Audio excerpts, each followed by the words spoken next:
Paddy tender అంటే ఏంది అసలు? ప్రభుత్వానికి ప్యాడీ కాంట్రాక్టర్లు చెల్లించేది 1950 రూపాయలు మాత్రమే. ఇది గుర్తుపెట్టుకోండి ప్రతి ఒక్కరు కూడా.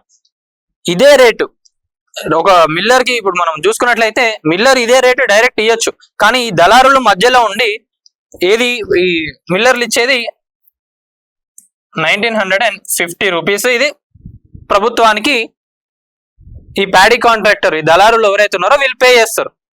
కానీ మిగిలిన 278 రూపాయలు ఏదైతే ఉందో ఇది ఈ దళారులు ఎవరైతే ఉన్నారో వీళ్ళ జోబులోకి పోతుంది. అంటే మనం చూసుకున్నట్లయితే దాదాపుగా ఇది ఎంత అవుతుంది?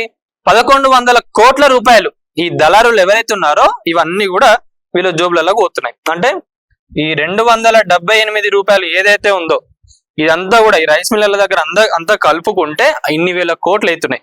మరి ఇన్ని వేల కోట్లు మిల్లర్లు అందరూ ప్రభుత్వానికే పోతుంది అనుకుంటే ఆడనే పప్పుల కాలేసినట్టు. మరి ప్రభుత్వం కూడా ఈ పైసలన్నీ మాకే వస్తున్నాయి అనుకుంటే ఆలోచించుకోవాలి. ఎందుకంటే ఇది మనం చూసుకున్నట్లయితే కొంతమంది అంటే 50 మందో 100 మందో కాదు,